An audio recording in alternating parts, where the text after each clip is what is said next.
Y cuando ya pasaron 21 minutos de las 7 de la tarde, siguen escuchando Animal a través de Cadena 103. Lo que sonaba por ahí era Joe Cooker. Y nos vamos a meter en la sección de los días martes. Cada 15 días nos metemos en este espacio que le dedicamos a la ecología, al cuidado del medio ambiente. Y nuestra compañera, la que se hace cargo de la columna, es Cassandra Leizarrague, que ya está en los estudios de Cadena 103. Así que le doy la bienvenida. ¿Cómo andas, Cassandra? Muy bien. Esta primavera me encanta. No quiero que se pase nunca.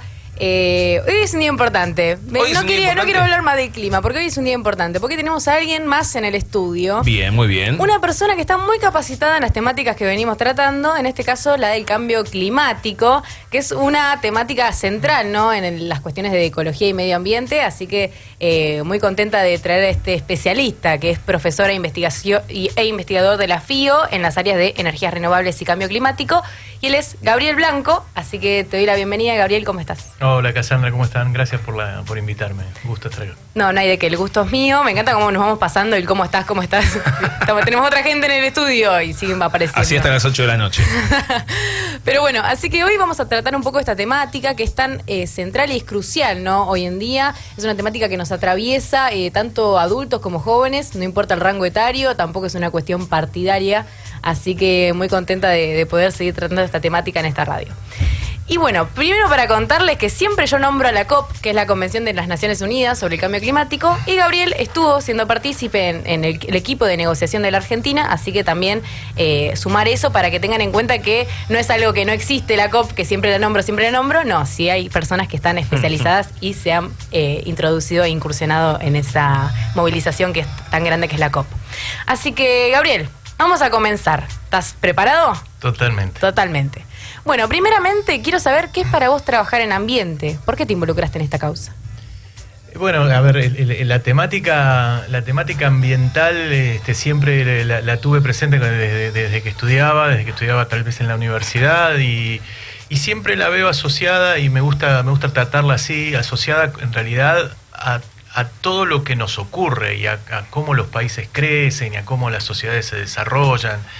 Y la cuestión ambiental a lo mejor hasta la mencionamos mal, ¿no? Porque sí, más que ambiental es parte de nosotros, ¿no? Es parte de lo que hacemos, es parte de cómo vivimos, de nuestra calidad de vida, es los recursos con los que después comemos, nos alimentamos, producimos energía. Todo eso está todo mezclado, es una gran mezcla. Entonces a lo mejor deberíamos estar llamándolo siempre socioeconómico, ambiental, todo junto, ¿no? Una palabra, habría que inventar una palabra. Tal cual. Sí, justamente hoy estaba leyendo de que siempre los cronistas, los historiadores, nunca desapegaron, ¿no?, la cuestión ambiental de lo social, pero desde la Revolución Industrial, cuando se empiezan a separar las ciencias, como es tan compleja la ciencia, se busca separarla y compartimentalizarla, así en compartimientos, la dividen en conceptos para entenderla mejor, y ahí es cuando se pierde la integralidad, ¿no?, de lo que es el ambiente, que se retoma con la ecología, de las relaciones entre las personas y el entorno. Tal cual. La historia viene de ahí, de donde estás diciendo vos. En algún momento de la historia empieza a separarse lo ambiental, los recursos de la naturaleza, los ecosistemas, de nuestra forma de vida, de la manera en que producimos comida, ropa, alimentos, lo que sea. Y se empieza a ver como algo separado, ¿no? Como algo a lo cual solamente se le extraen recursos y no importa nada, ¿no? Y eso tiene que ver con esto que estás diciendo, viene de lejos en la historia. Y la ciencia lo ha hecho así también. La ciencia lo separó, ¿no? Siempre se habla de... Ahí viene la cuestión ambiental como algo separado de nuestras propias vidas, ¿no? Y es como decir, viene de muy profundo en la historia. Sí, como que se perdió esa transversalidad. Y por ejemplo, cuando alguien intenta promulgar una infraestructura, por ejemplo en un ecosistema, no se llama al biólogo o al ecólogo para ver el impacto ambiental o natural que puede tener esa infraestructura, sino que se llama un arquitecto. Y falta ahí esa integralidad y eso horizontal que tanto buscamos, y también esa visión holística, ¿no?, de tener en cuenta todas las partes. Totalmente. Fíjate, la educación es así, la educación en materias, disciplinas, ¿no? Todo eso separado, las carreras, ¿no?, universitarias, todas separadas, ¿no?, una por un lado, otra por el otro. Todo esto que vos decís, ¿no?, la ciencia, lo que se llama la ciencia disciplinar. Cada disciplina atiende una partecita del todo. y es un problema, ¿no? Y es un problema grave, y el cambio climático que mencionabas en tu introducción es parte de no entender esa integralidad, ¿no? De que y nos pasamos produciendo durante 2 siglos de una manera que finalmente, sin atender justamente esa integralidad, fue la que nos llevó, entre otras cosas, al cambio climático y muchas otras problemáticas socioambientales. Tal cual. Bueno, pasamos a la siguiente pregunta. ¿En qué consiste tu trabajo? Bueno, yo trabajo en la universidad, así que hago los trabajos habituales en una universidad, dar clase, tener algunas tareas de investigación, pero el grupo que yo coordino en la Facultad de Ingeniería, que se llama CETAE, es un grupo que trabaja y brinda asistencia y hace estudios para cantidad enorme de organismos, instituciones de fuera de la universidad. Trabajamos para ministerios de la nación, trabajamos para algunos gobiernos provinciales, para municipios y para otros organismos incluso internacionales también. Así que, y lo que brindamos es hacemos estudios, hacemos asistencia técnica, siempre vinculado, o en general vinculado a las problemáticas de la energía, de la producción de energía, vinculado con las cuestiones socioambientales, con el cambio climático como parte de ellas. Así que eso es lo que hacemos, estudios, asistencias técnicas, y colaboramos y contribuimos con un montón de organismos por todos lados. Está buenísima esa identidad olavarriense, perdón, te acostumbrada a hablar de Sierras Vallas. Contame, ¿y en Olavarría cómo ves la cuestión ambiental? Qué difícil esto. La Barría, como el resto de la Argentina, no escapa de no terminar de visualizar, de entender que las cuestiones ambientales son parte, como decía al principio, de nuestra calidad de vida. Y Olavarría me parece que no tiene una política en ese sentido de empezar a integrar las cuestiones ambientales con el desarrollo de la ciudad. No lo tiene. Podrá haber algún ejemplo seguramente como excepción, pero no atiende a esas cuestiones. No vemos un plan de arbolado público, no vemos un saneamiento del arroyo Tapalqué, que hemos perdido el balneario simplemente por contaminación justamente de las aguas. No vemos un crecimiento, espacios verdes más allá de los parques habituales, no vemos corredores verdes, etcétera. Y no vemos que eso se integre al desarrollo y a la planificación de la ciudad. Pero no es solo eso, es cómo lotear los espacios para los nuevos barrios, las nuevas viviendas. Tampoco atiende a esa cuestión. El transporte en la ciudad tampoco atiende a eso. Entonces estamos siempre con el transporte individual, motorizado, con todos los problemas de ruido, de accidentes, de emisiones de gases que no solo generan el cambio climático, sino además molestan y perjudican la salud de quienes caminamos por la ciudad. Así que no veo que Olavarría entienda, sus autoridades entiendan la problemática y la gente lo tenga en la agenda, ¿no?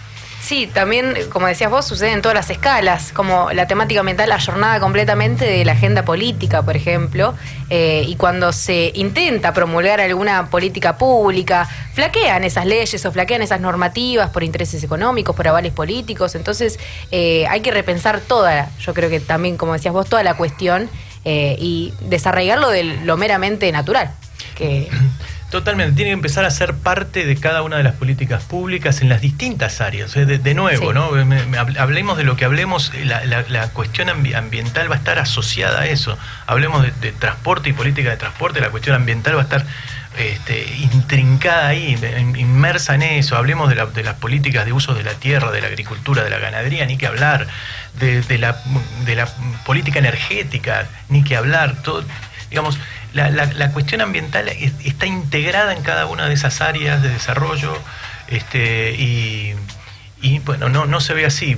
¿Por qué, me preguntás? Bueno, porque yo creo que no se termina de entender, se ve el corto plazo y se ven ganancias de corto plazo en algunos casos, se entiende como que eso va a entorpecer el desarrollo, las actividades productivas, y pasa al revés. Vos fijate lo que pasa en materia de suelos en Argentina, una degradación permanente de suelos que hace que cada vez tengas que invertir más en fertilizantes, cada vez los costos de la agricultura son mayores porque el suelo se va degradando, los suelos se van degradando, y nadie lo quiere entender o o hay otros negocios que hacen que no se quiera entender.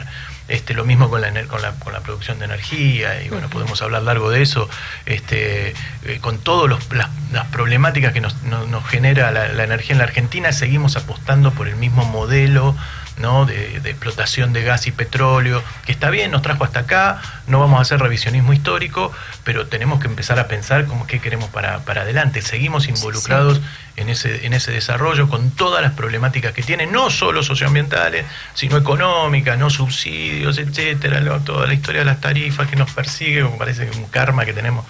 Bueno, así que muchas cosas para pensar en cada una de las áreas de la vida de nuestra sociedad, ¿no? Sí.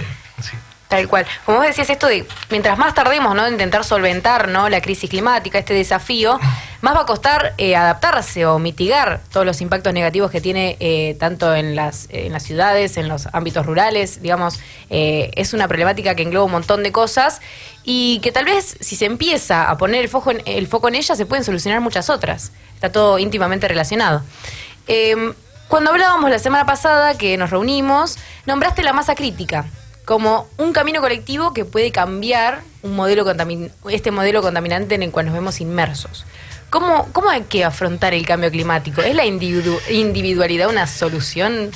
Bueno, no, hagamos un poco, seguramente los oyentes no deben estar entendiendo esto de la masa crítica. Yo lo que decía cuando hablábamos la semana pasada era que el tema no está instalado en la agenda pública, pero no es ingenuo por el que no está instalado, es porque, digamos, hay a quienes le molesta empezar a integrar estas problemáticas socioambientales en las cosas que hacen, ¿no? De nuevo, en la producción agropecuaria, o en la producción de energía, o en otras actividades industriales, etcétera. Hay quienes quieren esquivar eso, y como tienen poder y tienen medios, ¿no?, los medios de comunicación de su lado, etcétera, sacan el tema directamente de la agenda pública. No está el tema. ¿Quién habla de cambio climático? Pasaron debates tras debates presidenciales, jamás escuchamos el término cambio climático, ni la cuestión socioambiental. Nunca lo escuchamos. Así que eso claramente muestra que está fuera de la agenda. Y va a seguir estando fuera de la agenda siempre y cuando no se empiece a demandar por otra cosa. Entonces, mientras desde el poder, lo establecido político, económico, no empiecen a ver que hay una demanda por atender esos temas que de nuevo nos hacen a nuestra calidad de vida, eso tal vez no vaya a cambiar. Entonces es una lucha grande, porque tenés a los medios de comunicación masivos, digamos, sacando el tema de la agenda. Entonces eso hace que nunca se instale y que nunca logres esa demanda desde abajo. Por eso yo decía lo de la masa crítica, que esa demanda empiece a crecer, porque vos sos consciente, bueno, yo soy consciente también del tema, habrá algunos más, pero no generamos esa masa crítica que empiece a mover, a que desde el poder te empiecen a mirar y te empiecen a decir, no, acá hay algo para atender, acá hay una demanda que ya empieza a tener una fuerza tal que hagamos algo, porque, bueno, por eso hablaba de la masa crítica. Yo creo que además de masa crítica que reclame, que demande, yo creo que en algún momento todos los que queremos un mundo un poquito distinto, ¿no?, más armonioso en todo sentido, a lo mejor algún día tenemos que decidirnos y salir a disputar poder, en el mejor de los sentidos, en el juego de la democracia. Bien, espectacular. Sí, esto también de pedir por soberanía alimenticia, soberanía energética, que son cuestiones que más allá de que no llegan, ¿no?, este tipo de tecnologías que existen, pero no hay tampoco capital para implementarlas, no somos primer mundo, tener en cuenta que existen y que en algún momento tendríamos que tener esa decisión de poder ser más sostenibles y de ser ciudadanos verdes en general. Y ponele, se plantea mucho esto de la acumulación de conciencias, como un acto así casi idílico, te diría, que por la acumulación de conciencias individuales haya un cambio, pero en realidad las responsabilidades no son equivalentes, por más de que toda una ciudad sea consciente, mientras los 100 empresarios que destruyen o que más gases de efecto invernadero liberan, no regulan eso, no va a haber un cambio como tal. Entonces también hay que tener en cuenta eso, que las responsabilidades no son equivalentes y muchas veces nos culpabilizamos por algo que se nos va de las manos. Totalmente. El hacer, la conciencia individual y el hacer de cada uno, por supuesto que es súper valioso, sí, y es el primer paso. Pero como decís, hay que de alguna manera ordenar esa conciencia y hacerla colectiva. y hacer que esa demanda y ese accionar se empiece a hacer colectivo, y ahí vuelvo a eso de la masa crítica, y en algún momento que ese reclamo sea colectivo, que esa demanda por otras cosas sean colectivas, y el paso después posterior es esto de salir y tener espacios de representación y salir a disputar poder. Pero el primer paso es tener conciencia de por qué hay algunas cosas que no fallan. ¿Por qué? Vuelvo al ejemplo bien local. ¿Por qué no tenemos un balneario público municipal en esta ciudad? Bueno, hay causas concretas, porque ese arroyo está contaminado y se sabe quiénes son los contaminadores. Entonces, si vos tenés conciencia y esa conciencia se empiezan a sumar las conciencias de cada individuo y hacerla colectiva, las cosas pueden empezar a cambiar. Claro. Esto de concluir en espacio de trabajo colectivo, si genera un tejido comunitario con un objetivo concreto de trabajo, que en este caso puede ser la demanda por un arroyo sano, por ejemplo. Bien, y en un ensayo que estuve leyendo, pasamos de tema, pero en un ensayo que estuve leyendo tuyo, hablas sobre la mercantilización de lo natural. ¿Cómo explicas este concepto? Bueno, porque en algunos casos, y hoy tenemos un candidato que se va a presentar el domingo candidato a presidente de la Nación, justamente mencionó este tema hace un tiempito atrás, diciendo que los distintos recursos naturales, los distintos servicios que nos brinda la naturaleza, que llamamos a veces servicios ecosistémicos, bueno, eso, si queremos tenerlo en cuenta, tienen que tener un valor económico. Entonces, si vos le ponés precio a un río, entonces ese río va a ser cuidado por el dueño del río, ¿no? Supuestamente. Y eso es el camino que conduce a lo que muchos llaman, y yo simplemente me sumo a eso, es lo que se denomina como mercantilización de la naturaleza. Pero tiene varios problemitas, y lo hago cortito, tiene varios problemas. Una vez que vos le ponés precio, que no es lo mismo que valor, porque valor sí tiene todas las cosas, pero cuando vos le pones precio, o sea, un valor monetario a algo, a un río, o a un bosque, o a un espacio verde, o lo que sea, entonces ya la discusión es distinta, porque ya la discusión pasa a ser una discusión económica. Entonces, vos si le pones, si eso tiene precio, vos lo podés canjear con otra cosa que también tenga precio. Entonces vos podés canjear el arroyo Tapalqué por un por ejemplo, establecimiento de producción de cerdos. Entonces, decir, no, bueno, pero yo le voy a cobrar una multa. Así, bueno, al pagarte la multa, lo que hicieron fue comprarte el arroyo Tapalqué. Tal cual. Y entonces entras en ese camino, que es la lógica del costo-beneficio, ¿no? La lógica de la economía clásica o neoclásica, y es un camino de ida, porque una vez que le pusiste precio, ya eso lo podés canjear por otra cosa. Entonces, como pasa en todas las provincias y en el mundo, entonces te cambio, ¿cuánto vale este bosque? Bueno, a ver, vale tanto la hectárea, bueno, te la canjeo por un emprendimiento inmobiliario o por un emprendimiento hotelero, o te cambio este humedal por un desarrollo inmobiliario o por el nuevo campo para soja o para ganadería.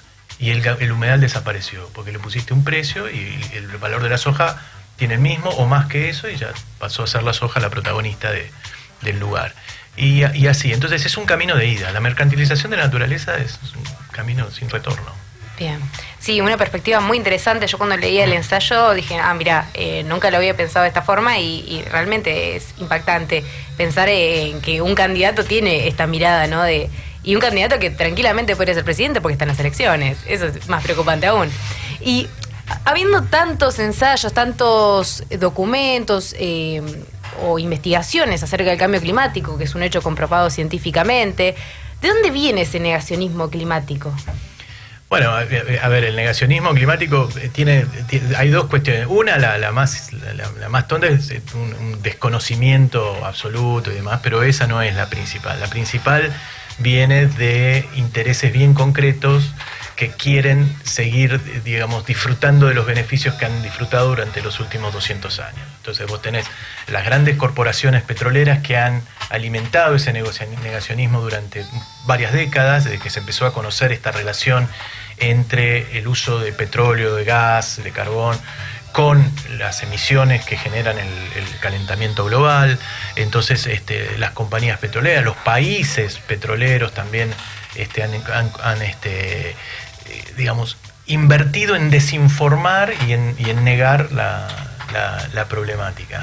Esto está superado, quedan algunos resabios, como nuestro candidato, el que estábamos hablando, candidato para el domingo, y quedan algunos resabios en otros lugares del mundo también, pero nada, la evidencia es abrumadora, Sí. Ya no merece ni que gastemos ni 10 segundos de radio tan valiosos en eso. Pero el origen es ese, el origen es los intereses en continuar haciendo lo mismo y beneficiándose de eso, vendiendo y usando petróleo, vendiendo y usando gas natural. Ahí la pregunta interesante, Cassandra, es ¿qué hace Argentina en eso, no? ¿Qué hace Argentina tratando de profundizar, como dije al principio, ¿no? Está bien, usamos petróleo, gas, YPF, todo bárbaro, ¿viste? La bandera nacional, todo está bien, pero ahora estamos en el 2023, hay muchas cosas que atender con eso y uno se pregunta qué hacemos profundizando un modelo donde vos ni siquiera como país tenés la posibilidad de explotar ese petróleo y ese gas porque no tenés ni los recursos económicos, ni la tecnología, además tenés el cambio climático que te persigue y vos con eso lo estás profundizando. El mismo cambio climático que te costó $20.000 millones por la sequía. Entonces vos decís, ¿qué estamos haciendo? Sí. Y ahora vamos a explotar offshore. El petróleo, digo offshore, es el petróleo que se explota en el mar. Bueno, ahí hay mucho para discutir. Sí, andás a ver en qué punto nos ponemos conscientes, toda la Argentina, incluso los empresarios, al respecto, ¿no? Porque hoy pensamos qué pasará con nuestros nietos, pero mientras pensamos eso hay gente que la está sufriendo hoy en día, ¿viste? Hay refugiados climáticos, o sea, hay personas que ya están viviendo las consecuencias, ¿no?, del cambio climático y el daño ecológico, y repensar todas estas cuestiones me parece imprescindible, y llevarlas a las mesas políticas, ¿no? También la mirada de la juventud, de los adolescentes, que ya vienen, ¿no?, con cierta perspectiva ambiental desde las escuelas, porque crecieron con la educación ambiental, ahora con la ley, importantísimo, la integralidad ahí también, y que luego la puedan implementar en lo que sea que elijan para estudiar. Sí, de nuevo, es fundamental que se empiece a instalar, ¿no? Es una lucha. Yo, digamos, agradezco este espacio que estamos teniendo acá, porque son los pocos espacios que hay donde se puede hablar de estas cuestiones. Y hablar de las cuestiones buscando las causas, ¿no? Las cadenas causales de por qué pasa tal cosa. Y como decís, ya no es el futuro, los impactos, las problemáticas socioambientales son ahora. Uh-huh. O sea, la contaminación del riachuelo en la capital o la contaminación del arroyo Tapalqué tienen el mismo origen o la misma causa que el cambio climático, que es producir bienes, servicios, alimentos, comida, ropa, lo que sea, sin atender a la integralidad de tu entorno. Uh-huh. Entonces, como no te importa nada, miro el costo-beneficio de una determinada acción y no me importa nada. Contamino el riachuelo en la ciudad de Buenos Aires, contamino el arroyo Tapalqué o genero esos gases de efecto invernadero que causan el cambio climático. Es la misma causa y está pasando, como decís, está pasando ahora, ¿no? Las olas de calor matan gente. O sea, están matando gente y los que no matan la pasamos mal por las olas de calor, por la sequía, por las inundaciones. Fíjense lo que está pasando en Brasil mientras estamos hablando. Acá estoy viendo en el celular 58 grados en Río de Janeiro en este momento. Bueno, nada, es ahora. Me gustó ese final. Sí, tal cual. César, no sé si tendrás alguna pregunta. Casi para el cierre, casi del estribo, hay muchos países de los que se conocen como desarrollados, o lo que antes eran los países del primer mundo, que tienen algunos partidos verdes, ¿no? En donde hay una pata ecológica metida dentro de la política para llevar adelante esos cambios. ¿Ocurre solamente en los países desarrollados o hay países del tercer mundo o subdesarrollados? Argentina puede entrar ahí en esa camada, que hoy, dentro de 5 años, dentro de 10, puede empezar a tener ese tipo de partidos con una conciencia fuerte. Está buena la pregunta. Es cierto que hay más espacios políticos que tienen a este tema dentro de sus plataformas, como temas centrales, dentro de sus objetivos. Y eso ocurre más en los países desarrollados, como decís vos. Pero en los países en desarrollo cuesta un poco más, y esto es una opinión totalmente personal, porque me parece que es más difícil generar esa masa que movilice por una cantidad de condiciones que a lo mejor ustedes, que están en los medios de comunicación, las entienden más, pero creo que es esto que decíamos antes, ¿no? La dificultad de tener medios independientes, genuinamente independientes, que instalen el tema y demás, y que lleguen a más gente y que eso después se transforme en espacios de representación política, en un partido político. De todos modos, hay algunos países en desarrollo que sí tienen así algunos espacios políticos incipientes que atienden estas problemáticas con más intensidad, digamos, ¿no? Genial. Bueno, si quieres hacer el cierre, Cassandra. Sí, bueno, nada más agradecer a Gabriel por acercarte al estudio y que pudimos estar charlando acá un poquito de lo que es el cambio climático, que es una temática tan importante hoy en día, y más en cara a las elecciones presidenciales con distintos candidatos que tienen posicionamientos bien diferentes. Así que nada, agradecerles y nada, eso. Excelente. ¿Querés decir algo para el cierre? No, solamente agradecerles también. Me encantó estar estos minutos acá, así que hasta cuando ustedes quieran repetimos. Gracias. De una. Excelente. Bueno, así pasó el espacio que tenemos martes por medio aquí en Animal, en Cadena 103, en donde hablamos sobre ecología, mira, economía también hablamos, ¿por qué no? Pero también sobre el cuidado del medio ambiente, y la encargada es nuestra compañera Cassandra Leizarrae, que si quieren la pueden seguir en redes sociales porque está metida por ahí también haciendo cosas, ¿no?